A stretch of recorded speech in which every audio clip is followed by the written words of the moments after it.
Everyone, welcome to my YouTube channel. कैसे हैं आप सभी? आयु से बहुत अच्छे होंगे। UP Umesh Saifai Uttar Pradesh university of medical science Saifai ने जो सीपी नेट के नाम से एंट्रेंस एग्जाम कंडक्ट कराया था बी फार्मा, जीएनएम और एएनएम के लिए। तो देखिए, यूपी उमेश ने जो एंट्रेंस एग्जाम सीपी नेट के नाम से कंडक्ट कराया था उसकी जो है फर्स्ट राउंड काउंसलिंग की चॉइस फिलिंग आज से स्टार्ट हो चुकी है और आपका जो रजिस्ट्रेशन चला, रजिस्ट्रेशन प्रक्रिया आपकी 2 अगस्त तक चली थी। आज आपकी 4 अगस्त है। 4 अगस्त से आज आप जो है चॉइस फिलिंग कर सकते हो। अगर किसी को अपनी चॉइस चेंज करनी है, चॉइस फिलिंग करना है, तो आप चॉइस फिलिंग कर सकते हैं।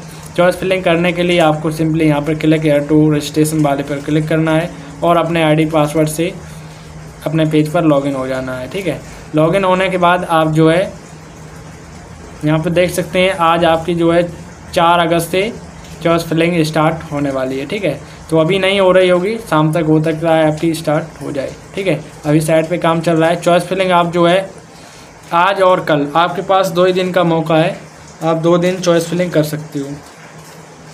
ठीक है, 4 अगस्त से लेकर आप 5 अगस्त तक चॉइस फिलिंग कर सकते हैं, आपके पास 2 दिन का मौका है।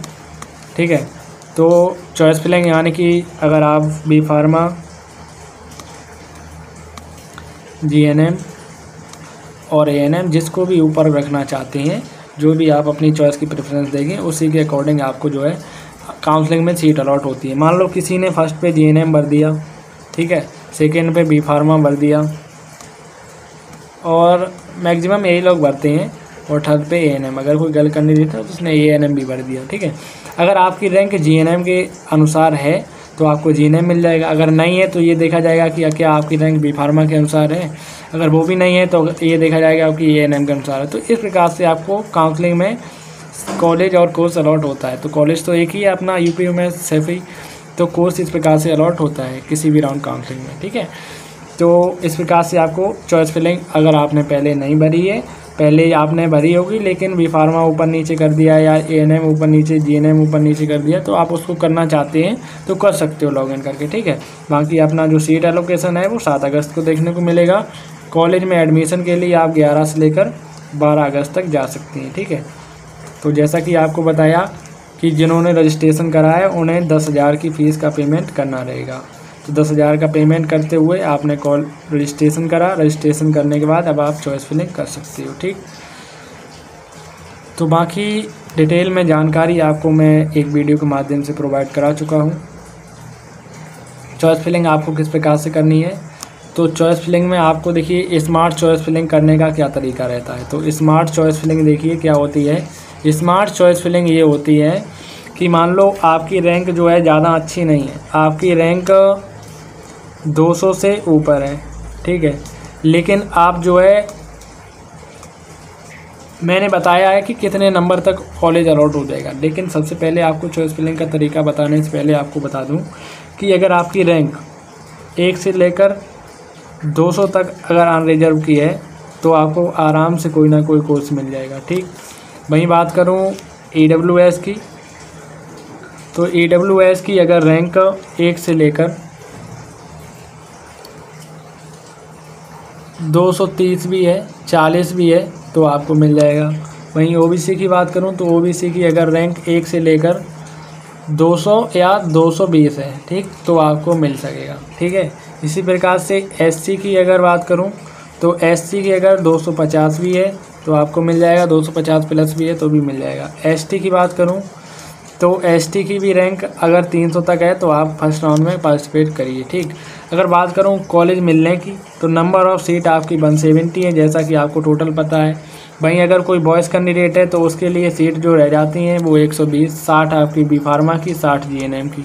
ठीक है, तो अगर आप बॉयज़ हैं तो आपकी रैंक जो है मेरे अनुसार 170 के भीतर है तभी आपको मिलेगा। ठीक, वहीं अगर आप एएनएम वाले हैं यानी कि गर्ल्स हैं तो गर्ल्स की अगर रैंक 200 प्लस भी है तो उन्हें जीएनएम नहीं तो बी फार्मा, नहीं तो एएनएम। अगर अच्छी रैंक है तो जीएनएम भी मिल जाएगा, थोड़ी सी कम है तो बी फार्मा, अगर उससे भी कम है तो एएनएम तो मिल ही जाएगा। ठीक है, तो एएनएम की कट ऑफ जो है वो बहुत कम जाएगी, उसके बाद उससे ऊपर जो जाएगी बी फार्मा की, और सबसे टॉप पे जो जाएगी वो जीएनएम की। जीएनएम की कट ऑफ सबसे ज़्यादा जाएगी। ठीक है, अब बात करें कि चॉइस फिलिंग स्मार्ट तरीके से आपको कम नंबर हैं आपके, ठीक, कम नंबर पर आपको चॉइस फिलिंग, आपने काउंसलिंग कराई है, चॉइस फिलिंग कैसे करें कि आपको कॉलेज कोर्स अलॉट हो जाए, ठीक।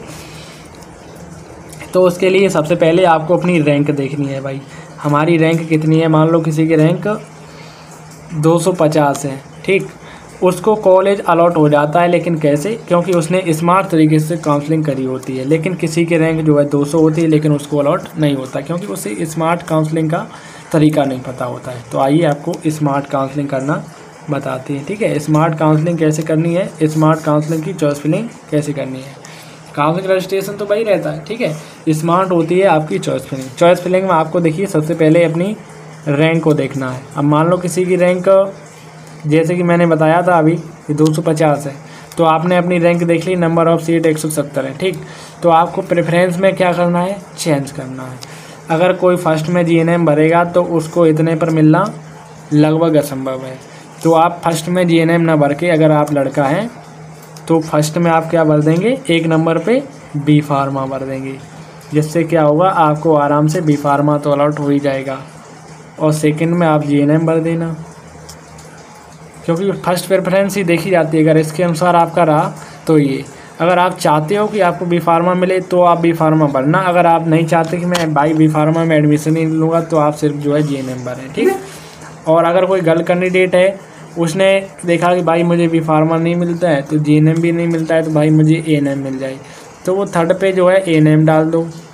आपको इस प्रकार से काउंसलिंग करानी है, ठीक। तो काउंसलिंग में 3 ही कोर्स हैं, ज़्यादा कुछ नहीं बताऊंगा, आपका टाइम वेस्ट नहीं करूंगा, जो बात रहती है आपको एक्चुअल बताता हूं।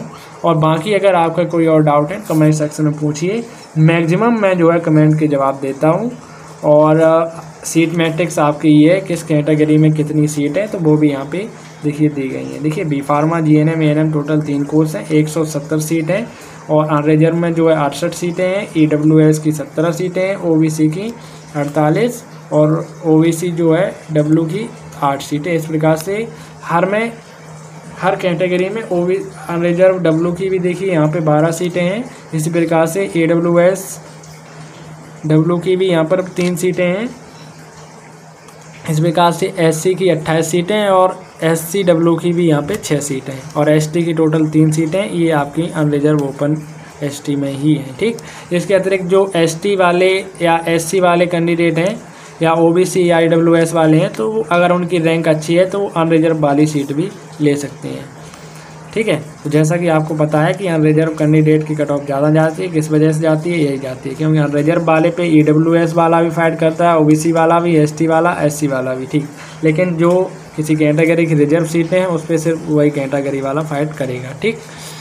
और बाकी नियमों के बारे में मैंने काफ़ी वीडियोज़ के बारे में बताया है, तो उन वीडियोज़ को एक बार देख लीजिए, ठीक है। उनकी लिंक आपको डिस्क्रिप्शन में मिल जाएगा। तो फिलहाल आज के वीडियो सेशन में अभी तक के लिए इतना ही, मिलते किसी नेक्स्ट वीडियो में। धन्यवाद।